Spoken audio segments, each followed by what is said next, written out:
All right. Hey, how's it, everybody? It is right around 5 p.m. West Coast time. I'm going to call it 2 p.m. Hawaii time, 8 p.m. on that there East Coast, and 7 p.m. for our Central Time folk. I am Matt Statter. This is Chatter with Statter. Welcome in. Welcome back. Sorry we missed you last Wednesday. All right. It looks like we have got a raid coming in right at the get-go. Terry in Scotland coming in from the Twitch side with Katie's Aura DJ and DJ Smook. I'm assuming that Terry's going to be here with us as well, and I do know, because I was lurking on that stream just a second ago, that Gina was there too, so she might be coming, but Gina also might be coming on her own. Then again, sometimes Gina has things to do on Sunday, and so she might not be here at all, but I do know that Mama Sean is here, and I do know that Andre resubscribed for 36 months in a row or something like that. Yes, indeedy, 36 months in a row. That's 3 flipping years, dude. Thank you so much, Kenny from the Cove. And looks like Terry in Scotland also is on a 34-month streak, so thank you so much, Terry in Scotland. DJ Smoke coming in. Aloha kako, y'all. Exactly. And Kenny from the Cove, another Texan in the house saying aloha gangi. Super stoked to be here, you guys. Sorry I missed you on Wednesday, but my face was all not healed up and it was gross and I was in pain, but now my face is feeling better. So for those of you who don't know, I burned myself on my face. And yeah, but it's better now. It's better. All right, so looks like we've got some folks in saying hello to each other. So why don't we get this party started? Indeedly-do.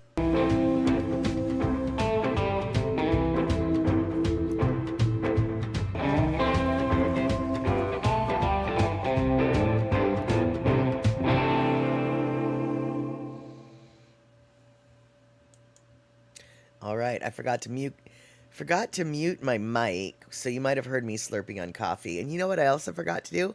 I forgot to unmute the music. So now we've got some Lono in the background. Lono Music providing our music as always. We're going to have a Lono video later on, a Lono video provided and created by Andy Bumatai, but that's not going to happen for another few minutes, like maybe 45 or so. All right, so let's see here. Okay, so today we've got not a whole lot on the docket, but a little bit on the docket.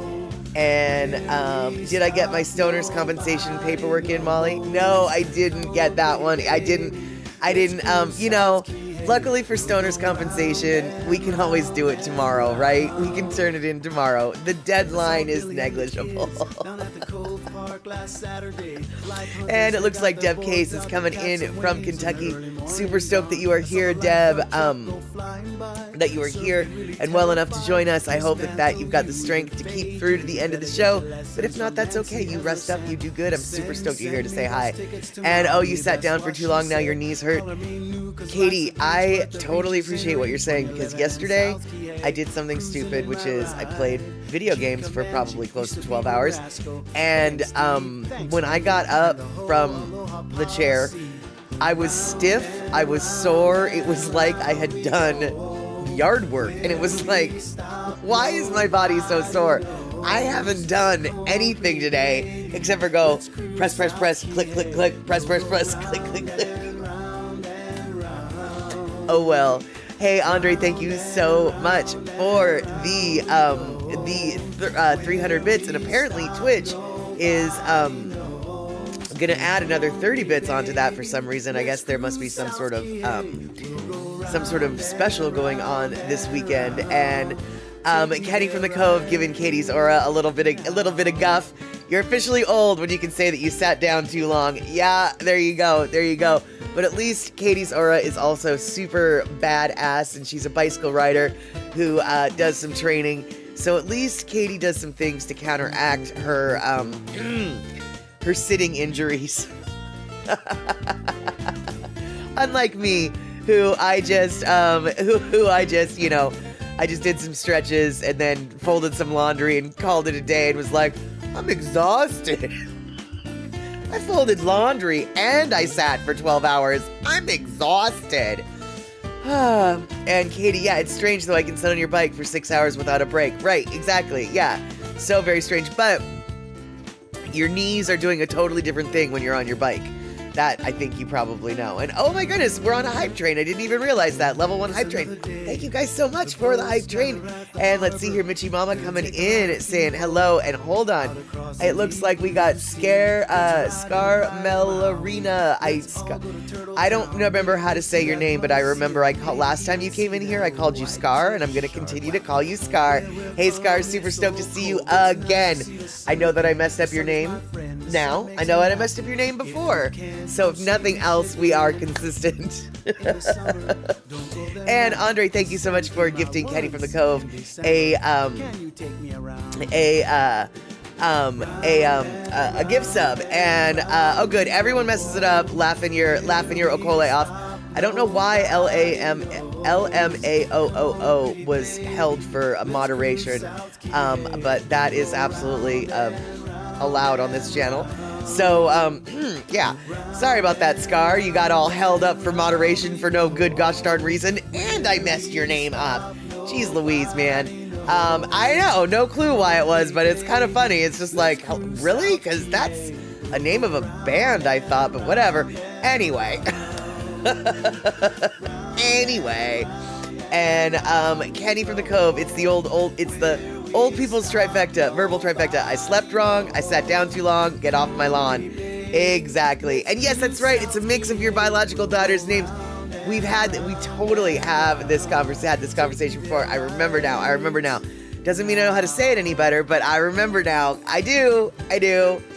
And I guess, so speaking of old people things that you don't understand, things you don't know how to say, Andre shared this cute little cartoon with me earlier today, or maybe it was yesterday. Honestly, I don't remember. It doesn't matter though. I'm sharing it with you today. And this is a video of not my creation at all. I stole it off of Facebook, I guess, is what it is. But I have a feeling that almost all of us here are old enough to appreciate this little cartoon.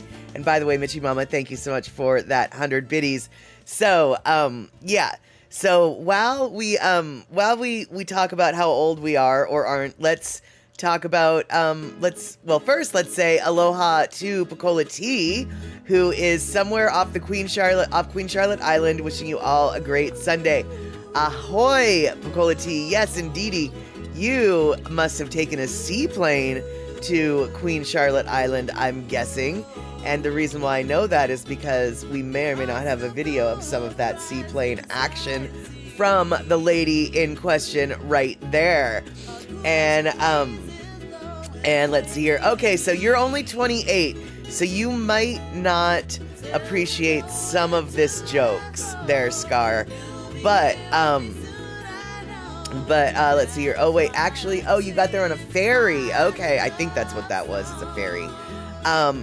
But here's a little cute little cartoon that most old folks will be able to appreciate, and the younger folks, they can just point and laugh at us old folks. But here we go.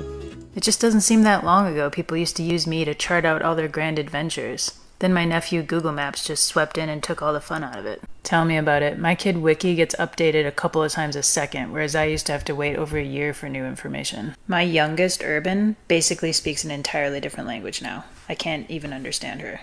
These digital kids today don't even know the struggle, the stains in my pages, the pencil marks and dog ears. But you know what? They're badges of honor from years of hard use and spills. I wouldn't trade them. What do they have? Young humans today don't even know that I have white and yellow pages. I hate to break it to you, buddy, but all your pages have been yellow for some time now.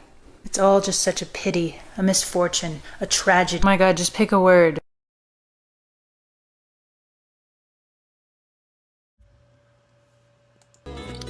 So there you go. I thought that was super cute, super short, and now I've got super reverb. So now the reverb has been taken away. So yeah, there we go. Andre, you still got so many reference books on the bookshelves. I have an atlas from like the 80s, and I don't want to get rid of it because the atlas still has all of the countries before the Iron Curtain was removed, before the Berlin Wall was removed, before the reunification of Eastern Europe and Western Europe. So I want to keep that atlas, and my globe actually is of an era that it was yeah, okay, sorry. Whew, lots of words that are wanting to come out of my mouth all at once. My globe is of the era where Germany was one, but all of the Eastern European countries were still the Slavias and the Slovakias. You know, before they became out of control of Russia. So it was post-German reunification prior to the Soviet Union falling. And I really like that. My computer just did something weird. I really like that because that's the era basically I grew up in, with the exception of the one Germany, but whatever. And hey, Trail Dust, good to see you. I've got a pet parade from Trail Dust. Yes, I do. I've got a pet parade all from Trail Dust. He finally sent in pictures of Teeter, and we're going to go check Teeter out in just a minute. But Terry, you still have your 2-volume Oxford English Dictionary. Nice, nice. I think, though, the full Oxford English Dictionary is like a quintillion volumes, though. You can quote me on that. Quintillion. Because apparently that's a number? I don't know. Let's say it is. Let's say it is. And as a kid, you went to Yugoslavia when it was one country. Right, see, there you go. And Kenny, yes, I am a pirate, hundreds of years too late. The cannons don't thunder, there's nothing to plunder. I'm an over 50 victim of fate. You know, Kenny, you might want to start playing Sea of Thieves with us if you can get access to a computer, because you could go pretend to be a pirate every day with Terry and I. And with Katie's aura, we go plundering and... Okay, that's not really true. We don't go plundering at all. We get plundered a lot. Yeah. We get plundered more often than we go plundering, but it's still fun. And, yeah, Terry, exactly. The full Oxford English Dictionary costs a fortune. Exactly. And yeah, exactly, Andre. They still have real pirates in the world now. They're just not as cool as the video game movie ones. Yeah, exactly. Yeah, there's literally pirates off of Somalia, from what I understand. But that's not a fun topic. What is a fun topic is pets. And I am going to bring us down to... Uh-oh, wait, am I? Oh, here we go. Yes, I am. I'm going to bring us down to pets. It's time to talk about pets, because we've got these pets. Look at that. That is Teeter. That's also Teeter. Teeter needs an ear scritch, but that is Duke. There's little Teeter with the flowers. There's Trail Dust on Teeter doing obstacles. Now they're doing a training course. Now that's just Teeter's glamour shot with the flowers. And then there's Duke. Look at that frosted face. Look at that frosted face on that dog. And, so Teeter, quite a handsome fellow. I hope that Teeter's been washed and watered. And Andre, your grandparents' dog was called Duke. Cute. Duke looks like he might be a bit of a black lab, although I am just guessing there. And it reminds me of a story that I've probably told here before, but I'm going to tell it again. A friend of mine who grew up in the mountains of Washington ended up with a dog that one day had just literally wandered out of the mountains. It obviously was a dog that a hunter had been using, and the hunter and the dog got separated, and the dog was lost and came wandering into town out of the mountains, and my friend's family adopted this dog. Now, granted, you know, this was back in the 70s before there's social networking, etc., so they adopted a black lab that came out of the mountains. The black lab was a friendly lab, wanted to be adopted, needed a home. It was used to being a house dog, hunting dog, whatever. So I don't remember what they named the dog, but they named the dog something. We'll say with it, they named the dog Duke, let's just say.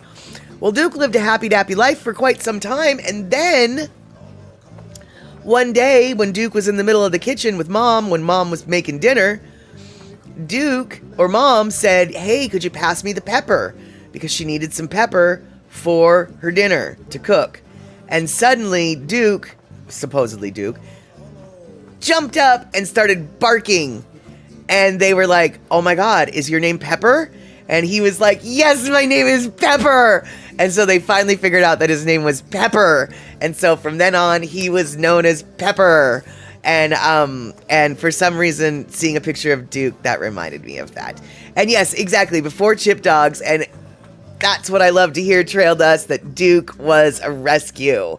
Duke was a rescue.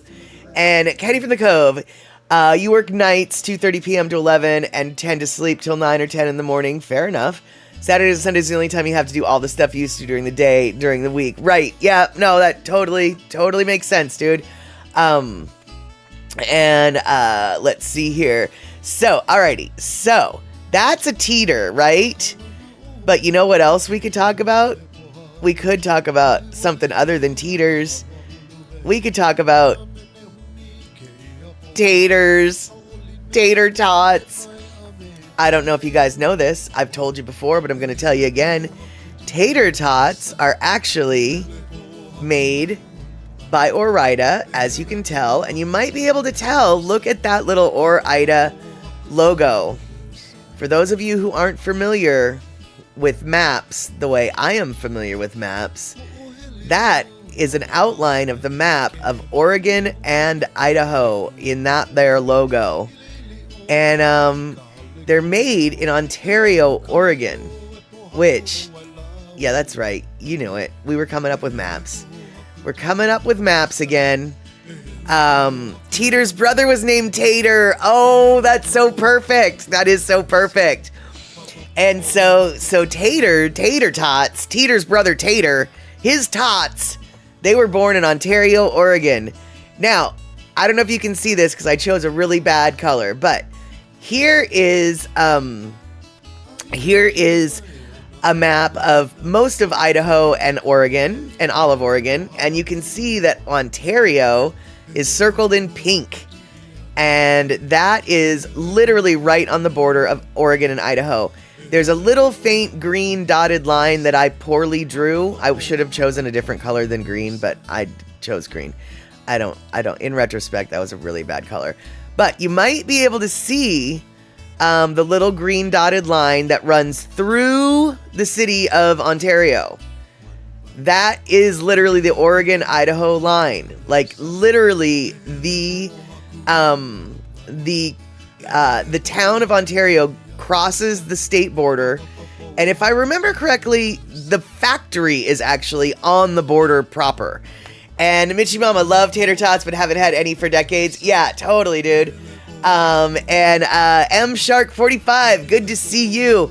We were talking about a horse named Teeter, but now we're talking about tater tots. All right, Deb, good to see you. We'll see you later, I hope. Have a good one. Take care. And no, Kenny, turns out the tater tots aren't actually baby taters. Who knew? Well, this much I can tell you, dude. Hold on. Tater tots, if you must know, were originally made with this. Boom. Check this out, y'all. So this is a display at the factory, the Tater Tot factory at the Oregon-Idaho border. And that little plywood board is the original board that tater tots were squeezed through. That's the original tater tot form board. And the crayons that you see were the original crayons used to design the Ore-Ida logo for tater tots. And the pen that you see in that display is the pen that was used to sign the contract to sell the Ore-Ida company to the Heinz company. Which honestly, I didn't know that Ore-Ida was owned by Heinz, but when you think about it, ketchup and tater tots is a natural. So who knew? But there you go. And so yeah, we're gonna learn a little bit about tater tots right now because tater tots are awesome. And by the way, tater tots are so awesome they even had their own line of trucks. Look at that. Look at the tater tot trucks from back in the day. And yeah, Mitchie Mama, Kansas City is totally divided. I think there's a couple cities that are like that. I know that first off, Kansas City, totally divided. And the two sides are very different sides of the city, actually. I've been to both sides. I prefer the Missouri side to the Kansas side. The Missouri side is a little bit older, though. But it has more. I prefer the Missouri side to the Kansas side on Kansas City. And then in Washington State, Oregon, Vancouver, Washington, and Portland, Oregon are essentially one city, even though they're two cities. And then in Washington State and Idaho, there's Lewiston and Clarkston. And they're basically sister cities right across the river from each other, and sort of act as one municipality. Yeah, there's actually quite a few cities that are like that, which is really unfortunate because Texarkana, Arkansas is like that. It's both in Texas and Arkansas. And it sucks for cities like that because it creates a real hassle for funding, because some of your city is in one jurisdiction, some of your city is in another jurisdiction. And so the federal government actually has a specific designation for cities that are like that, because it can really screw with the funding of the city. But that's not what we're talking about. We're talking about tater tots, y'all. And tater tots, we're going to watch a little tater tot stuff. Here, let's see here. I don't know where it is. Oh, you only know because your ex went to college at Kansas State Teachers College. Makes sense. Let's see here. M Shark, did your other account get blocked from chatting? I can't get into the chat on my regular account. M Shark, I cannot. Okay. It did not get blocked by me. I do not know what's going on with that. No. I mean, to my knowledge, no. I don't have YouTube open, and I don't know how to mod very well on YouTube side. I'll look into that when we're done, but no, honestly, I can promise you I did not block anybody. I'm trying to build a community here with followers. I'm not trying to block people out. So, no, I don't know. That sounds like that's a quirk of weirdness that I wish I had a better answer for, but I don't. I'm sorry. But what I do know is we've got tater tots, and we're going to learn about them. So there we go. M Shark is Lady Misty. Good to know. That I knew that name.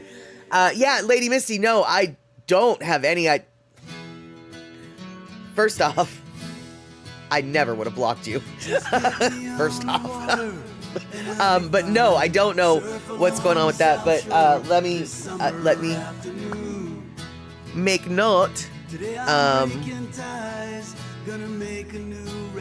Because yeah, no, that's oh, actually, hold on. And then you're also equals Shark.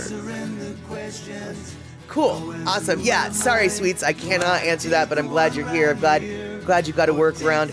Always good to have a workaround, because when you're caught breaking the rules, you need to be able to sneak back in. Sometimes you don't even break the rules and you need to sneak back in. And yeah, Mitchie Mama has a really good idea. Perhaps try rebooting. But if you want to learn about tater tots, don't reboot until after this video. Let's watch the video. Boop. Our goal is to educate the entire population that those good old tater tots were born right here in Ontario, Oregon. Those little tater tot delights were invented here in Ontario, Oregon in 1952 by two family members who started Ore-Ida Foods.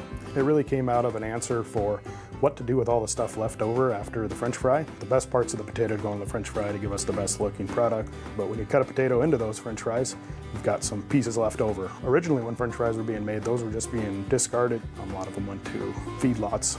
But the Griggs brothers came up with the idea, well, what if we can do something better with that stuff? They found that if they shredded those up and formed them and had a little bit of flavoring and deep fried them, they made a pretty tasty treat. They drilled holes in this plywood sheet, and they would take this almost like a slurry mix, and then they would push it through the holes in the plywood, and you had this small little tater tot. Some folks call it the holy board, and it's actually on the wall out here. This plant has come from that long history. So Simplot has been involved the last 2 years as we've owned this facility, and Ore-Ida is a partner. They're the customer for Simplot. So we have these large former heads, and they take that shredded product and they press it into a form, very much like the Holy Board, just larger and mechanical now, and then deep fried, frozen and packaged. That's a word unique to the Ore-Ida product. The Ore-Ida brand copyrights the tater tot thing. Other brands may make products that resemble tater tots, but if you're eating a tater tot, it's from Ore-Ida, and more likely than not, it was made in this factory. It's cool to see that brand name Ore-Ida, which is Oregon and Idaho, and know that it's a local factory with Oregon and Idaho ties, and that's where the potatoes are grown that are served all over the country. This plant does about 560 million pounds of product a year, and about 160 million of that will be tater tots. So it's definitely not just the fallout from the French fry anymore. The tater tots are an integral part of the history of this community. I think the initial idea was tossed out almost in jest. After all, Ontario is the birthplace of tater tots. We should consider doing a tater tot festival. Our food vendors, they did different tater tot dishes. We will have a car show, live music. I hope to see it be statewide so that people over there who get the Oregonian go, hey, we can't plan anything that third week of September. We've got to go to Ontario because it's the Tater Tot Festival.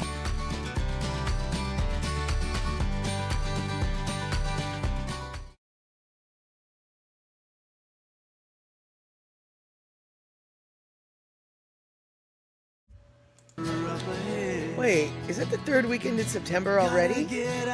Or is next weekend the third weekend? Do I want to go to Ontario next weekend? Because frankly, nothing but food trucks selling tater tot dishes. Sign me up. Sign me up. Hey, Verity, good to see you. I know, right, Kenny? I want to go to the Tater Tot Festival. And Trail Dust, you're eating a mystery meal made by your youngest son. He has an imagination. I'm gonna guess that it's not a tater tot dish. It probably doesn't look like this. This is the infamous Minnesota hot dish, which cannot be made without a tater tot.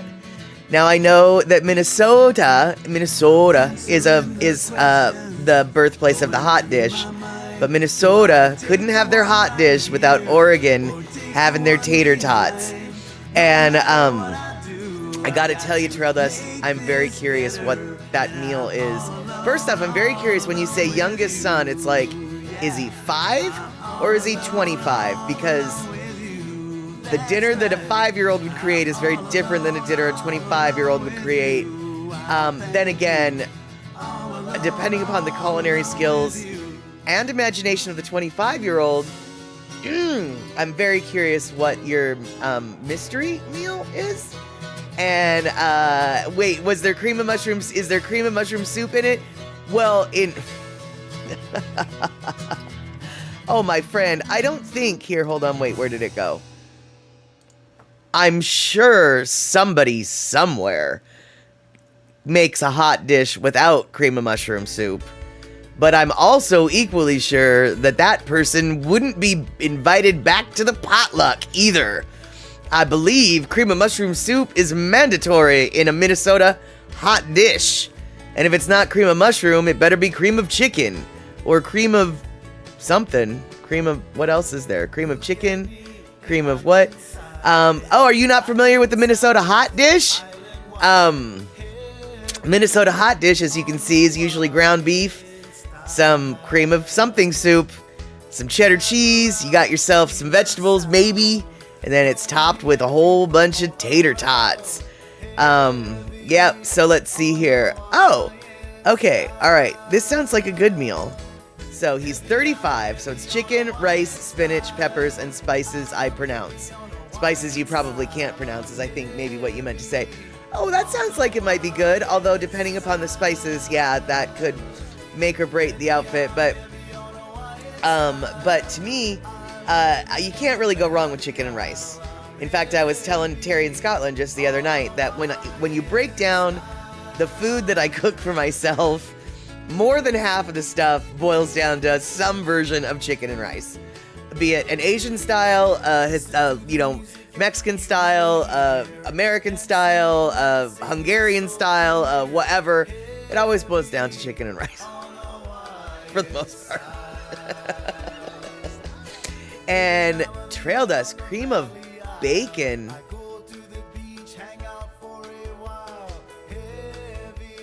They don't have that, do they? I mean,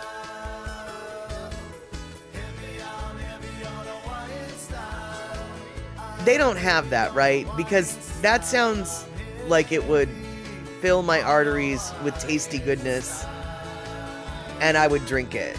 This is what it sounds like. So I hope they don't have that. I really hope they don't have that. Not because it sounds gross. That's no. No. It's because a fat girl like me doesn't need cream of bacon anything. And Terry and Scotland, you know about Hot Dish from reading and listening to Garrison Keillor. Yep, there you go. I always knew of it as tater tot casserole. I didn't know it was actually Hot Dish, but yes, apparently Minnesota we've done a whole entire stream about the Minnesota Hot Dish many years ago, so we're not going to repeat that. But oh right, cream of celery actually is really good. Cream of broccoli, I've never had that in a casserole, but I make it on my own to eat. Oddly, very good. All of these cream of vegetable soups look like they're gross, but they're really quite tasty, I have to admit. And if cream of bacon is a thing, I bet it would be awesome on a baked tater. Oh, Kenny, you're so right. It would also be awesome in a hot dish.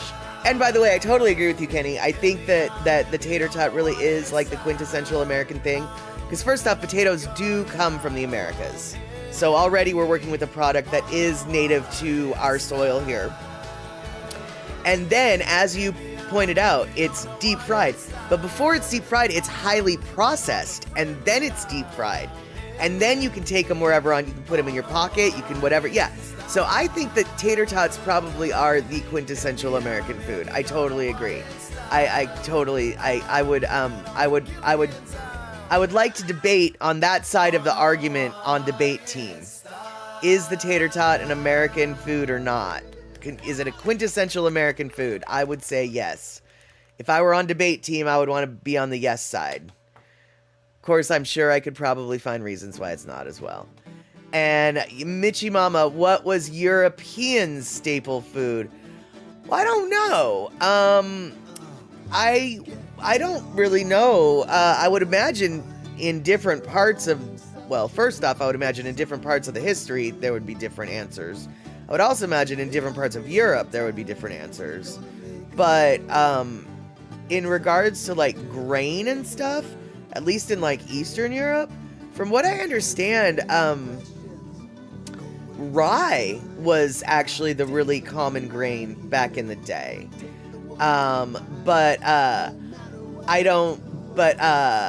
Mitchie Mama, you saw potato fields in Denmark.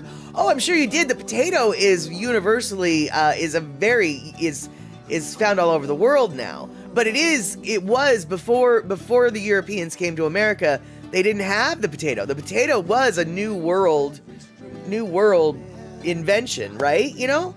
Hence my American, the potato's American. It's actually, okay, it's South American. It's still American though, right? South American, but it's still American, right? Only by technicality's sake. Only by colonial standards, it's still America. Yeah, it's the tomato and the potato and corn. Yeah, all that stuff actually, these are considered new world crops.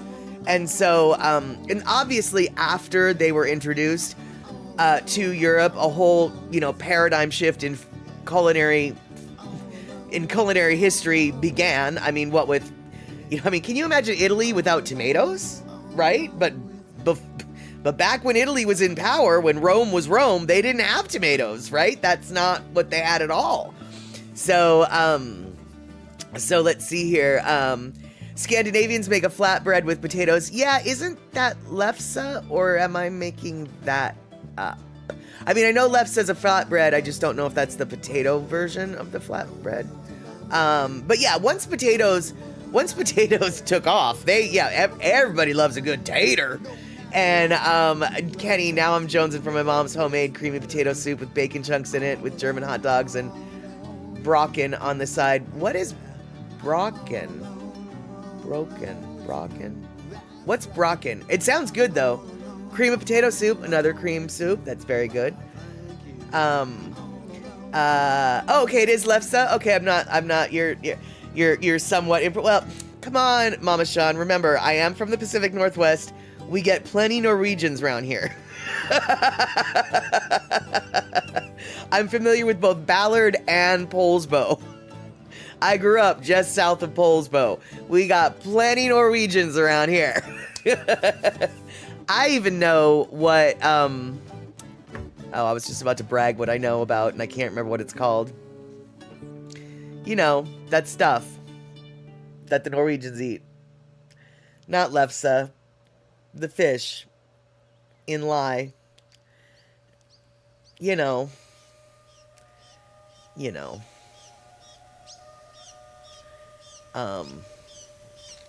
I'm not gonna tell you. Because apparently I don't know. Yeah. And Terry in Scotland, Europeans were scared of tomatoes at first because they were weird on the inside. Tomatoes, not Europeans. I don't know. Europeans are kind of weird on the inside too. Oh my God, Mama Sean, you were born in Ballard General. Holy flirking snit. Yeah. So you're familiar with the term, yeah, sure, you betcha. Lutefisk, thank you. God, I knew. Yeah, lutefisk. See, I'm even familiar with lutefisk. I mean, I'm not familiar with eating it, but yeah. Brochen is a kind of big German wheat roll. Got it. Bagoong. Bagoong? I don't know what that is, but that sounds like, another kind of fermented fish dish that I probably wouldn't want to eat.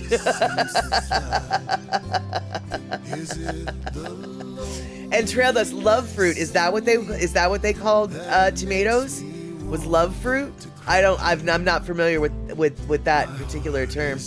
Oh, okay, so bagoong, yeah, also fermented fish. Yeah, exactly. Probably a different kind ferment, a different kind result at the end, but still the same stinkiness that probably tastes delicious, but I just don't know if I can get past it. I mean, I might be able to, because I'll tell you what, I did learn to eat pad thai, because pad thai is the first thing that I ever ate that was like, wow, this smells like garbage. And then you eat it, and it's just like, oh, yum. It's delicious tasting garbage. I know that pad thai is not garbage. Pad thai is delicious. But if you smell it before you know what it tastes like, it sort of smells like garbage. It really does.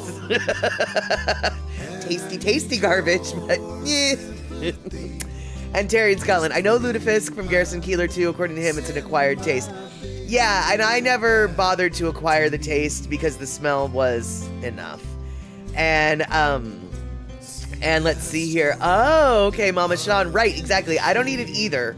But Dr. Steve wrote a paper about machismo and eating traditional nasty food like lutefisk that you no longer need to eat.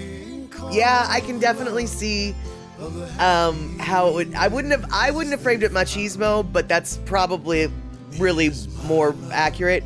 I would have framed it as, masculine national pride, but that is machismo, and it's a different flavor of machismo. Flavor. You don't need to eat them anymore. The only reason why you need to eat them is to preserve the culture, I guess. But, some parts of the culture, it's like, do we really want to preserve this? On the other hand, it's a good idea to know how to eat the ferments and how to cook the ferments and how to make the ferments, because one day we might need to use this ancestral knowledge again, because one day we might not have a freezer full of tater tots to eat. We might have to actually start eating stuff that we catch. And Kenny from the Cove, brochen are generally big enough for a sandwich that's big enough to fill you up. Got it. And yes, lutefisk is stockfish that has been soaked in water, placed in lye, I knew about that, and then soaked in water again. How on earth did someone come up with such a strange idea? Lutefisk is one of the longest standing Norwegian Christmas traditions, and may be the original Norwegian Christmas dinner. Yeah. Trail dust. I once installed a gate just outside the kitchen vent of a church. They were fixing lutefisk. I could smell it the rest of the day. Oh yeah, I bet. It probably was a oily, steamy, stenchy, that just, somehow some smells sort of just cling to ya, like cigarette smoke, lutefisk. And lutefisk is codfish. Okay, all right, there you go. I wasn't sure what stockfish was, and I wasn't really sure what it normally is, but cod, that makes sense.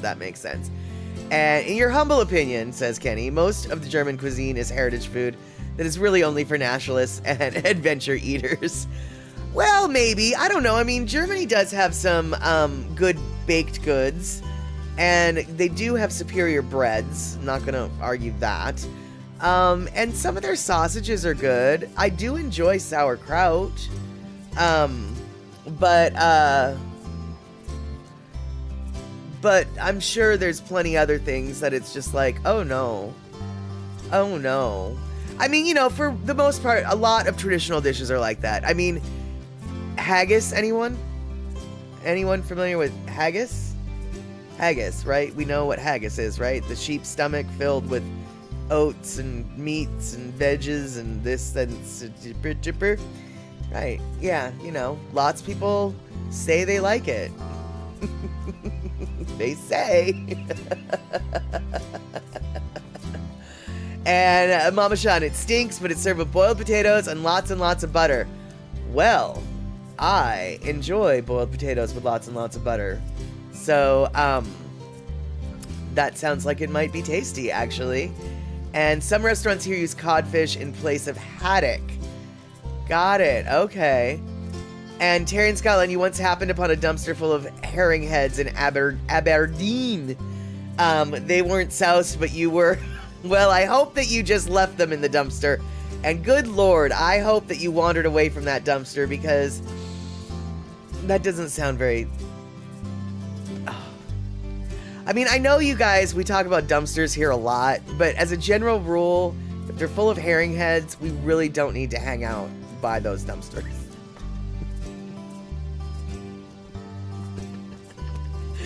And as Mama Sean points out, cod is great. Lutefisk, not so much. But it is what they had, and they were able to preserve it that way. So, yeah. Well, actually, Trail Dust is the one that said it's what they had, but whatever. And Kenny from the Cove, let's not forget Limburger cheese, Wurst Salat, and Blut und Tungwurst. Okay, so Limburger cheese is the stinky cheese. I know that. Wurst Salat, is that a salad made of sausages? I don't know what Wurst Salat is, but I do know that blood and tongue sausage is what Blut und Tungwurst is, and yeah, we don't need to talk about that. And even with the Mad Statter sticker, Trail Dust, if you want to approach a herring head filled dumpster with a Mad Statter sticker, then by all means, let's do it. But I need to let you know, and I need to let everybody else know, that I do not expect that. That is above and beyond the Call of Duty. That deserves extra commendations for sticker spreading while in repugnant smell zones or something. Yeah.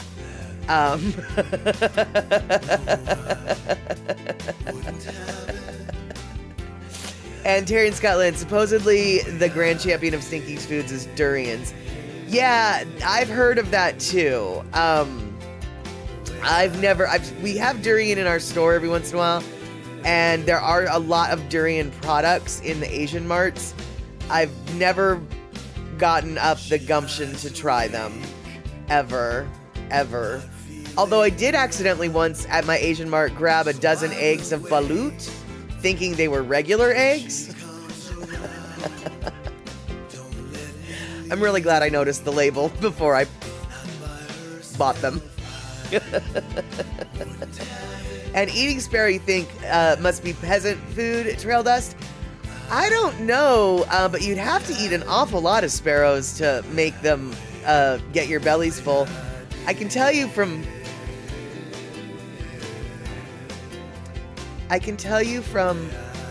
my own personal experience that it takes 5 sparrows to fill a kitty belly. 5. So if it takes 5 sparrows to feed 1 cat, yeah, 5 in 1 day, 1 cat, 1 day, 5 sparrows. It's gonna take a lot more sparrows to feed a person. So I don't really know if it's a cost-benefit analysis. It's a good idea to eat the sparrows. But, you know, I mean, 4 and 20 blackbirds baked in a pie, right? And, okay, Kenny, it's a different kind of creamy salad made from strips of different German cold cuts and blood and tongue versus blood and tongue sausage. Yeah, I knew that. DJ Smoot coming in with the bravery. Durian tastes better than it smells, but I wouldn't eat it daily. Same with natto and balut. Honestly, dude,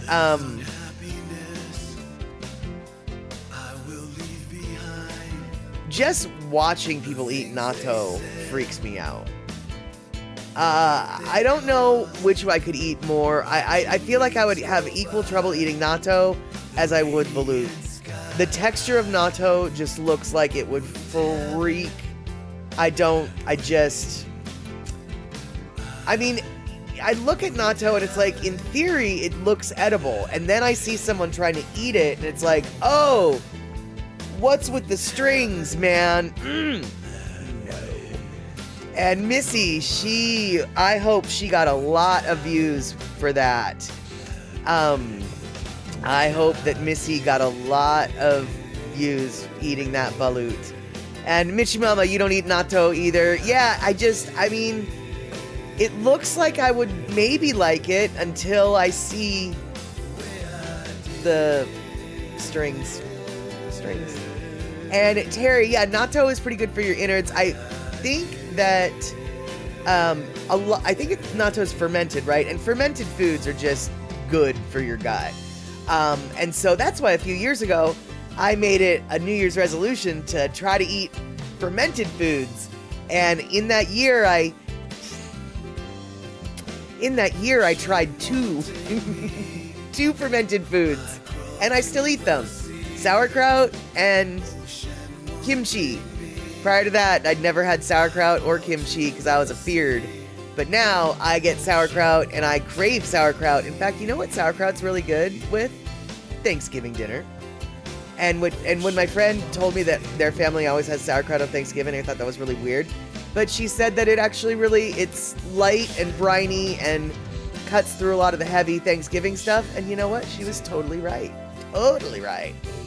And Kenny, knowing what balut is, you'd eat a number 2 utensil before you ever ate a balut.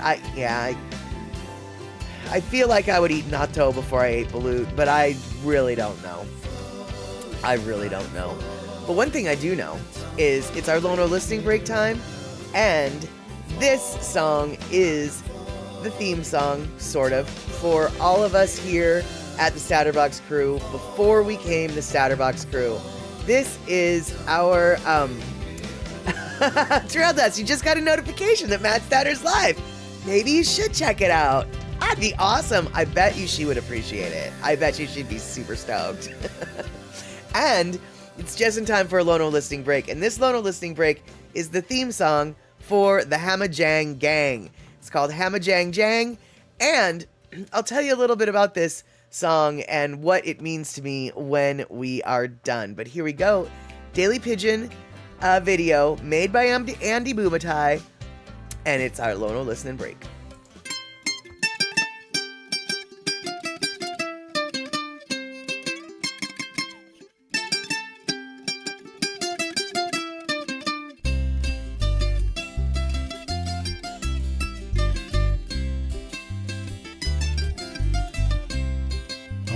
o ko ia pahinui ke ho'okane ho kau kika e aloha ana mele nahe nahe e olelo hauli.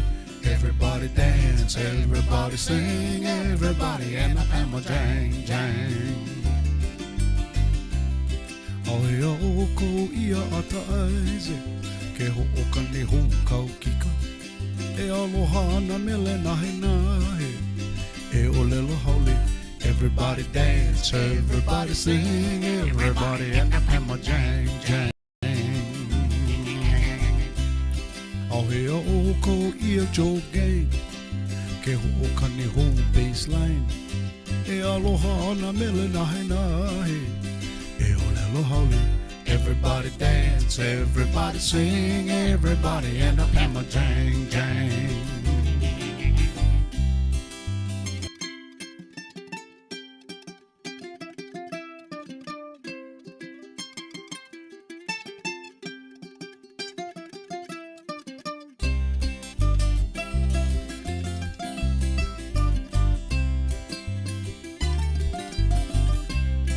Ahea o ko ia mo ke ale ke ho'okane hou ukulele e aloha ana mele nahe nahe e olelo haole. Everybody dance, everybody sing, everybody and a pama jang jang.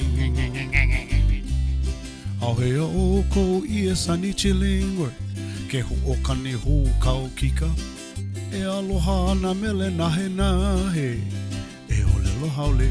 Everybody dance, everybody sing, everybody and a pama jang jang. Ahea o ko ia kamaka vivo ole ke ho'okane hou ukulele e aloha ana mele nahe nahe e olelo haole. Everybody dance, everybody sing, everybody and up. Everybody dance, everybody sing, everybody and up. Everybody dance, everybody sing, everybody and a pama jang jang.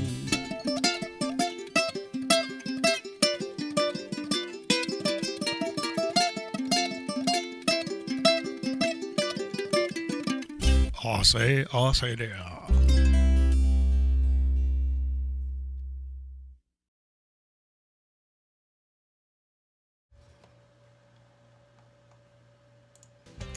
All right, there we go. So, the man of the hour is in the house. What a lovely coincidence, Lono. Good to see you.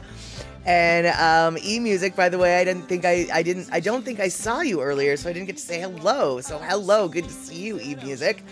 Yes, indeed. So the man of the hour is in the house, or at least the man of the moment is in the house.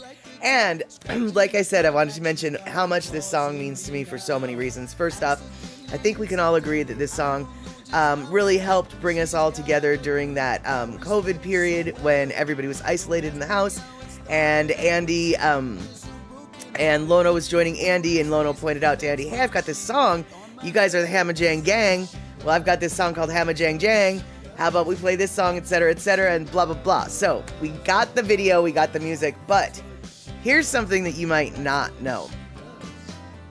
Prior to that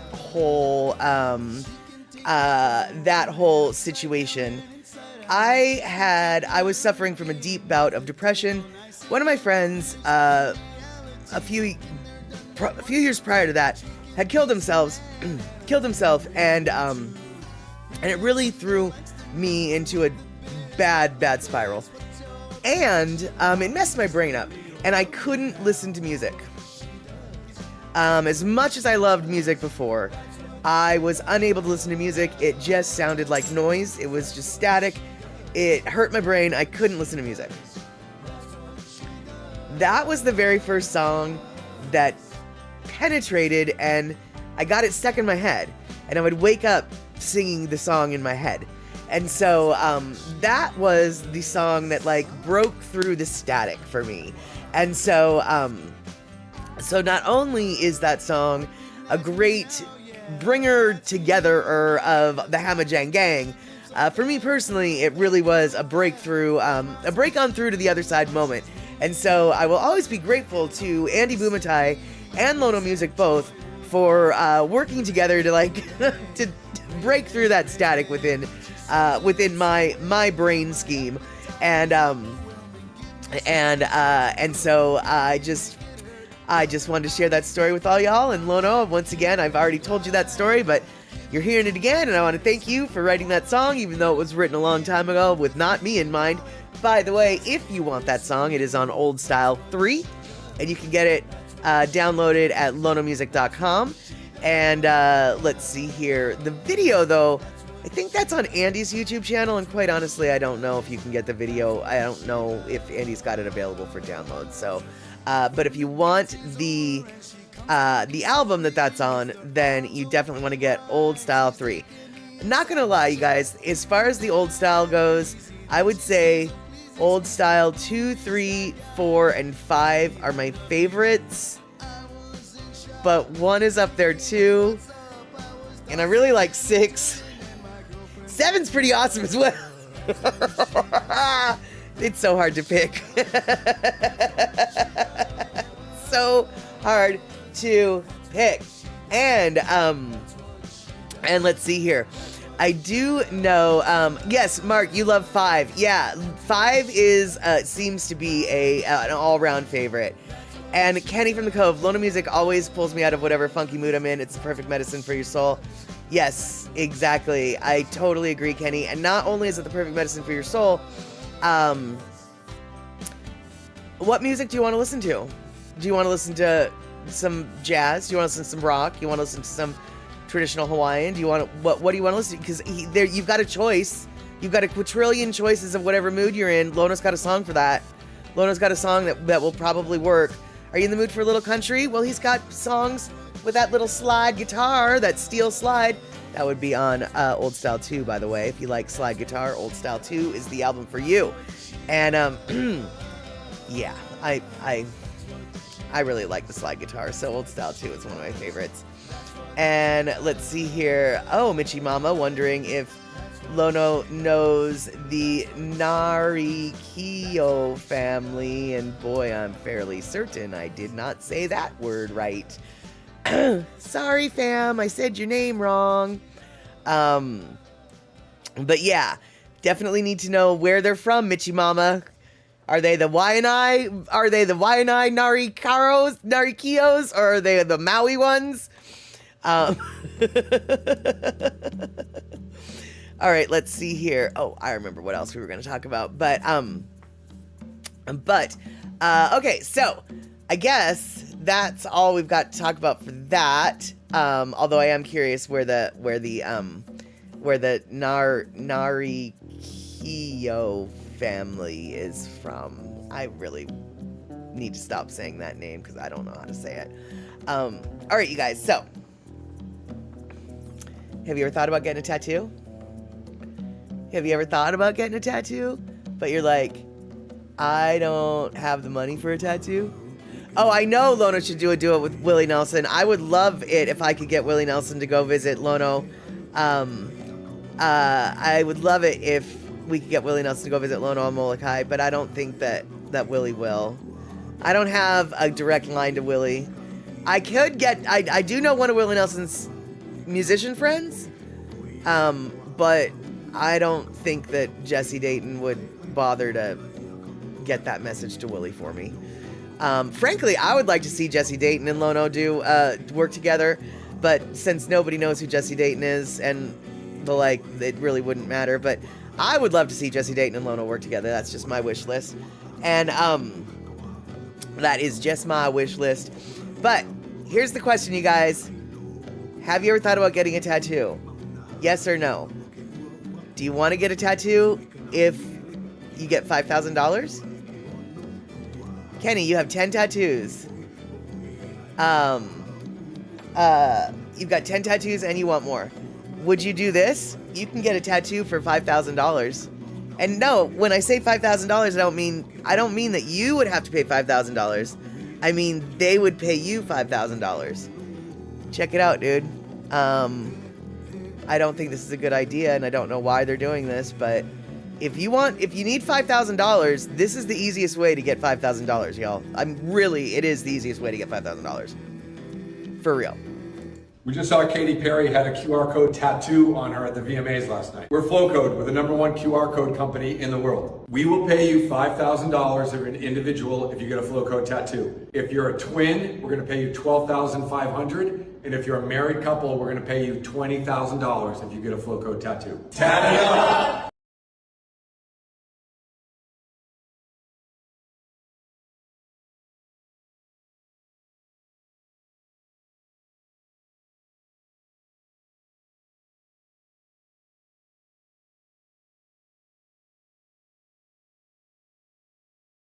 We just saw Katy Perry had a QR code tattoo on her at the VMAs last night. We're Flowcode. We're the #1 QR code company in the world. We will pay you $5,000 if you're an individual if you get a Flowcode tattoo. If you're a twin, we're gonna pay you $12,500. And if you're a married couple, we're gonna pay you $20,000 if you get a Flowcode tattoo. Tat it up!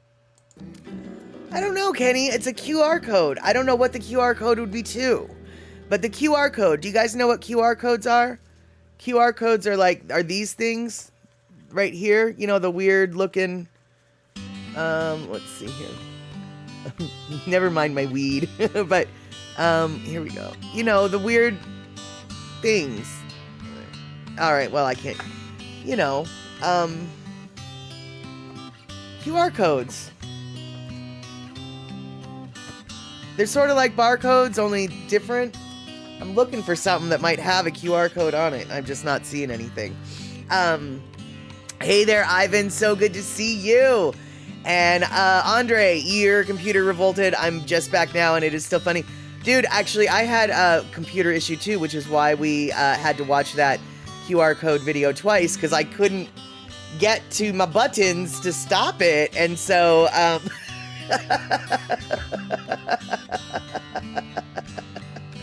And Verity, it'd be like having an ad on your body. Exactly. But apparently Katy Perry has a QR code on her body. I can only assume that it goes to her website or something. I have no idea.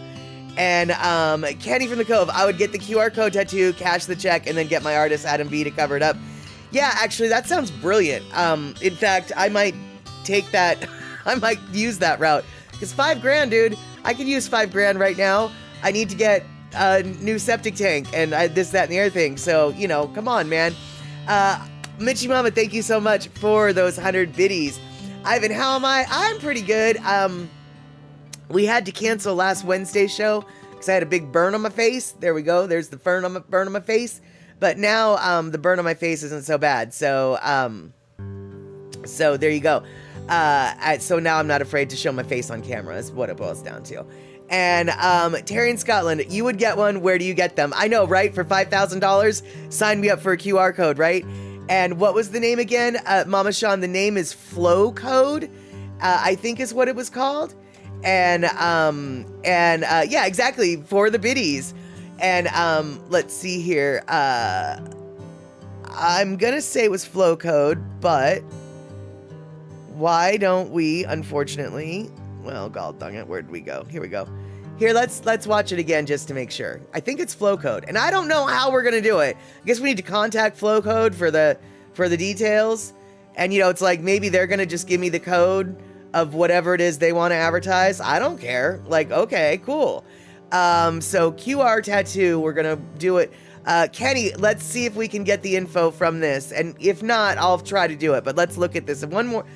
We're gonna watch this video one more time, you guys. I'm sorry. I know, it's number 3. I know. But just bear with me.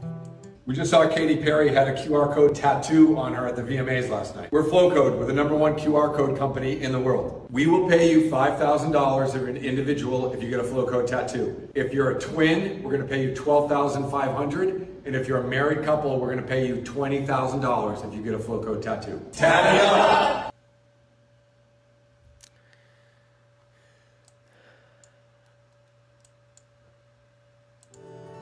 And yes, and by the way, you guys, this video was brought to us by Andre. So yes, and in fact, actually, we're gonna be watching another tattoo video that was brought to us by Andre. But this one is a silly one. The next video that we're gonna be watching is actually super awesome. This is a silly tattoo idea. But you know, you guys, now we can't do anything about the twins. But Kenny, you want to get married?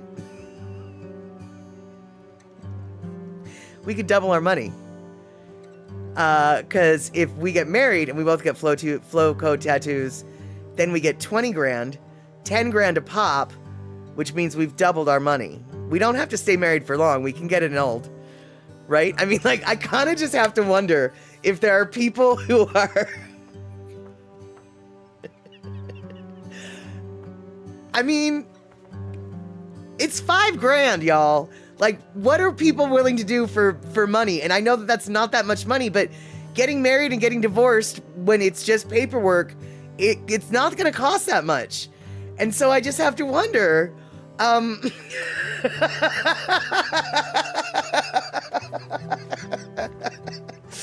know, right? See, this is just such a horrible idea, right? But at the same time, I think it's really kind of funny. Ivan, I know, do you put in your own QR code?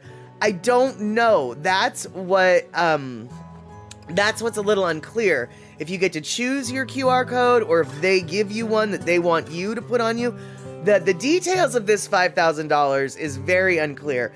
And I do wonder, like, do you have to keep it on for you know, a year before you get paid or whatever? I am curious about there's got to be fine print, right? You know, I'm very curious about the fine print of it, but at the same time, 5 grand, you know, that can get me a new septic tank, which frankly is a good thing. And, and it's a lot of money if you need it. Exactly. And, I am curious though, Mama Sean, just how many tattoos you do have. And by the way, Terry in Scotland, thank you so much for putting the flowcode.com link. I can only assume that link, if you do some searching, you'll probably find the all tatted up details. But yeah, I don't have any idea what the code is. Honestly, actually, I wouldn't be surprised if the QR code that they want you to tattoo is a QR code for flow code. Right? I mean, doesn't that make sense? They're paying you $5,000 to advertise their QR code, I would think. I don't know. Actually, I'm very curious. And Ivan, did I listen to the song Harley's in Hawaii by Katy Perry? Not to my knowledge. I don't own any Katy Perry music. I only hear the stuff that is around, and which, by the way, a lot is around, so I might have. Heard it, but no, not to my knowledge, I haven't. And let's see. And for some reason,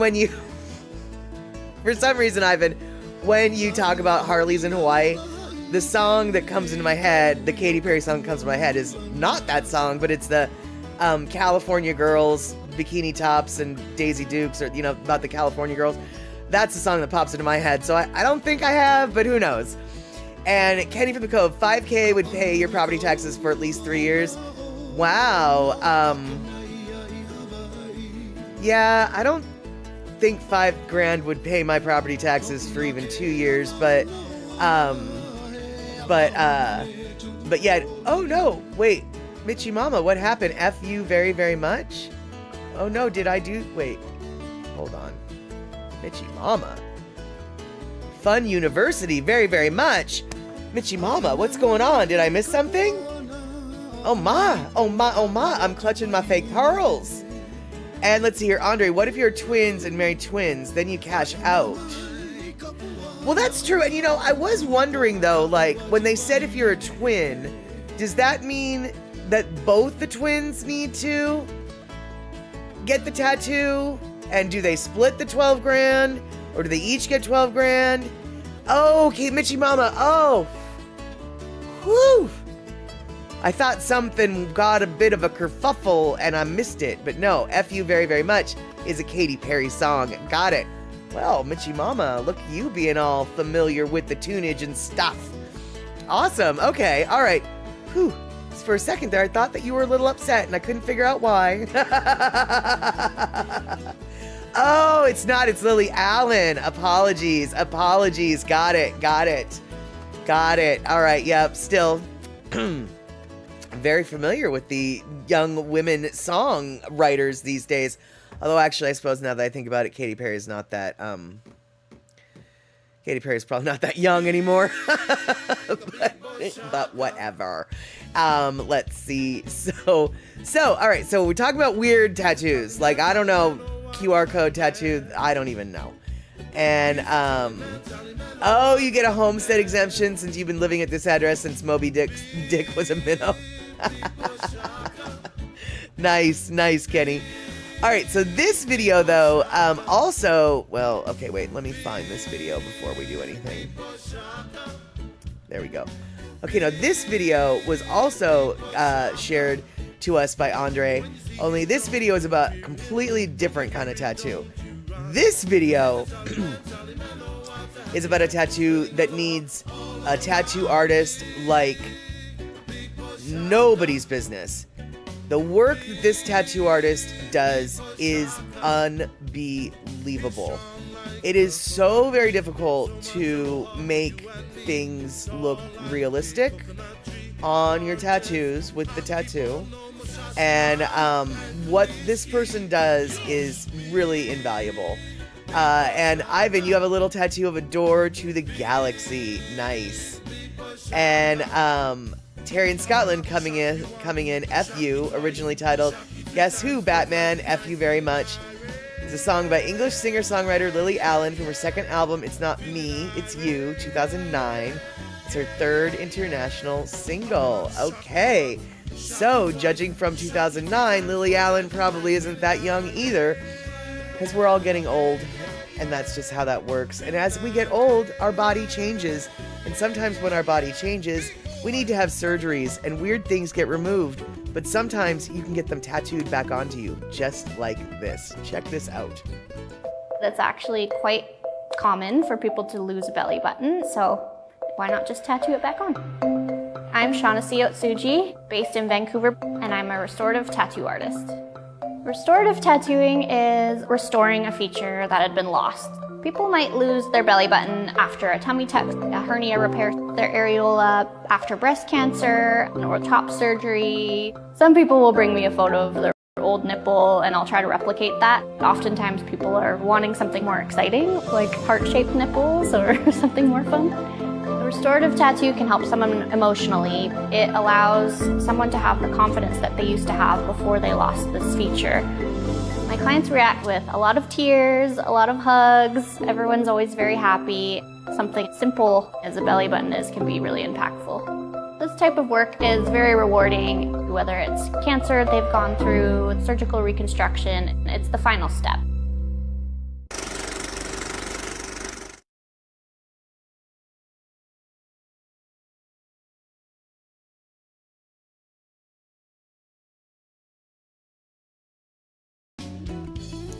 So, that is a totally different kind of tattoo. Just about any artist could probably give you a tattoo QR code. It's just black work. And granted, just black work is not as easy as it makes it sound, but that tattoo is total next level stuff, right? Right, Michimama, that's so cool, and it's very kind and useful. Absolutely, Ivan Sugar. Yeah, it really is, Andre, right, if you got no belly button, see people start thinking you're an alien, exactly. And actually, though, what she does say is quite true. I know plenty of people who don't have belly buttons for reasons of surgery, and I know plenty of people who, for various and assorted reasons, have no nipples or areolas because of top surgeries, cancer surgeries, etc. And I obviously I cannot speak for anybody, but frankly, I would,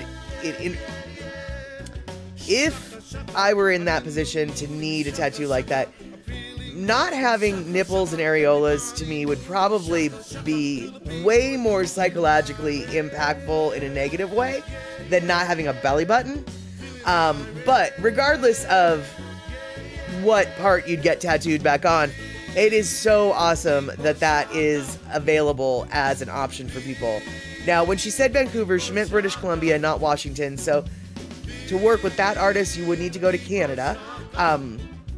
But that's okay.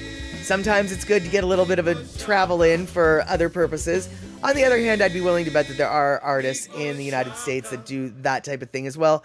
That being said, if you're going for a restorative tattoo, you obviously need to go by reputation of the artist and going by their portfolio of work, assuming and hoping that they have experience with that kind of thing. And Kenny, you should get a replacement tattoo for the hair that you've lost off the scalp over the years. Well, you could, or I saw this one. I didn't see this in real life. I saw a picture of it in a tattoo magazine. So it was this balding guy who, so the top of his head is bald, right? But he's got the hair around the sides, the way a lot of guys have. And on the hairline, in the back of his head, where his bald meets where the hair starts, he got a little stick figure tattoo of a man mowing the lawn. So cute. Totally cute. And oh no, Andre, imagine if the tattoo artist messed up the QR code and you got a link to some site you did not want to go to. Actually, now that I think about it, doing a QR code tattoo might be more difficult than you think. Because, yeah, you got to get all those little black dots in just the right spots. And, M. Shuck, it feels weird talking about tattoos without Keone here. Yeah, it sort of does. It sort of does. He definitely would have some opinions, I think, about the QR code tattoos. And I'm sure he'd have opinions about the restorative, but I'm guessing the two opinions would be very different. And let's see here. Kenny from the Cove, your hair, what's left of it on your head is cut so short you can see what's on your mind. There you go. I've seen the man mowing the lawn on lower on the body than the head. Got it. I haven't seen that version, but yeah, there you go.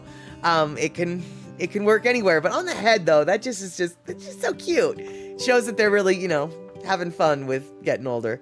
And let's see here. Oh, Mitchie Mama asking Kenny if he's a comedian. Well, a little bit actually, but I don't know if he ever gets on stage. I don't know about that. I don't know. All right, so let's see here. We have our tattoos. What else are we gonna do today? We talked about tater tots. We talked about stuff. Let's see here. What do we have? Okay. So, this is something that I haven't shown in a long time, and it gives me such shameful joy. And I'm sure I'm sure many of you have seen this video before, because I have shown it before, and I'm sure none of you want to see it again. And that's fine, you don't have to watch it. But I laugh so hard every time I watch this video that I feel obliged to share with you, once again, my shameful joy. And so this is my shameful joy, and I hope that you laugh just like I do. And if you don't, well, it's not that long of a video.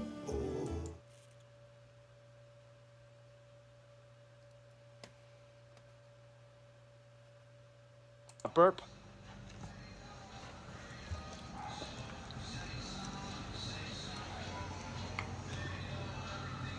Oh my gosh. What do I do? Your man might have the Star Wars Lego set Death Star, but can he chug a sparkling water and not burp?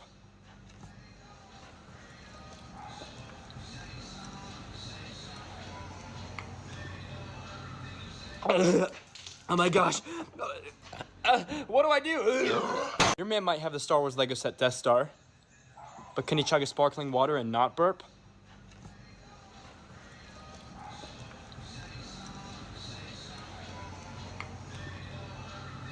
Oh my gosh. What do I do?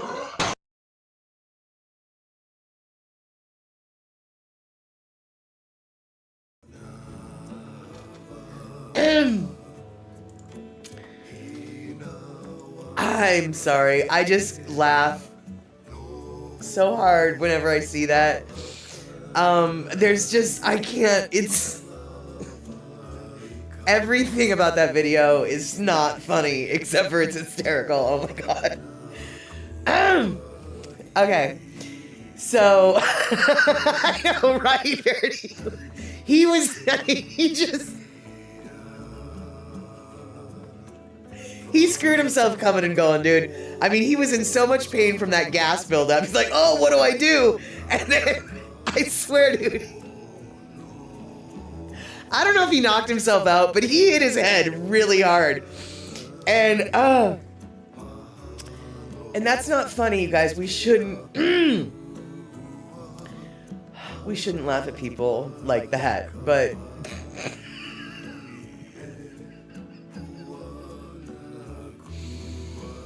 I'm not laughing, you're laughing. I can't help it. That makes me cry. I cry laughing every time I see that. Right, exactly, Ivan. Point of view, me in the life. Yeah, exactly. And we cannot choose who we love and also what we laugh about. That is true. That is very true, Andre. Because I laugh about some of the worst things. I mean, as I've said, oh, thank you so much for the 300 biddies there, Andre. But as I've said before, man, if you fall down, I will laugh. I'm going to. I don't care if you're a 90-year-old woman and you broke your hip. I will be laughing. I will be helping you up. I will be tending to your wounds. I will be getting you medical attention. But I will be laughing the entire time. Why? Because I'm inappropriate like that. I don't even know why. But that's just... At a funeral, I'll probably giggle. I burst out...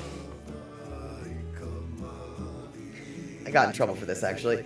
At a roller derby event on Veterans Day, or not on Veterans Day, but Veterans Day weekend or whatever, we were honoring, it was at a roller derby event on the base with the joint base Lewis McCord roller derby teams during the national anthem. It was such a solemn event that I literally just burst into laughter in the middle of the national anthem.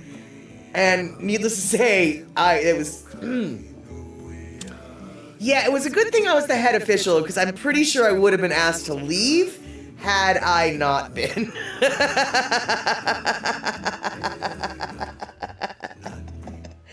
And yes, Michi Mama, thank you so much for that 100 biddies. And right, exactly, laughing is a stress mechanism. Absolutely, it is. And it was the pressure of the whole, like, oh, this is such a hardcore military solemnity, blah blah blah. I burst under the pressure. I burst out laughing. And let's see here. Oh, Terrell, that's your back. Good. And let's see here. You came within a millimeter of crush laughing at that guy. Oh, he hit his head so hard. Cry laughing, not crush laughing.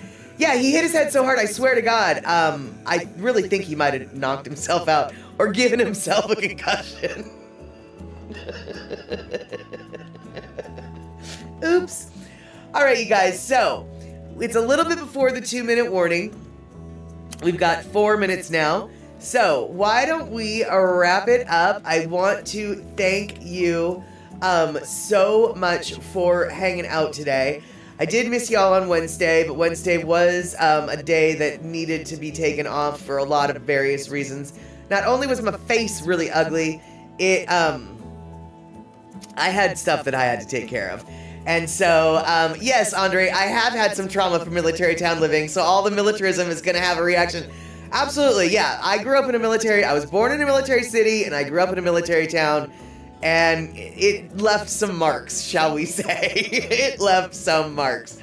But, all right, so thank you guys so much for hanging out. We are going to hang out next Wednesday. I pretty much promise. I mean, obviously, tomorrow's never a sure thing. But assuming that tomorrow is a sure thing, we will see each other on Wednesday. And I want to thank the mods for modding out. Luckily, I think we didn't have to use them so much. And Michi Mama, I know I miss you more on Saturdays. This whole movie thing, yeah, we need to, on Wednesday, y'all, On Wednesday, we need to talk about the movies because I'm missing our hangout time as much as you guys are.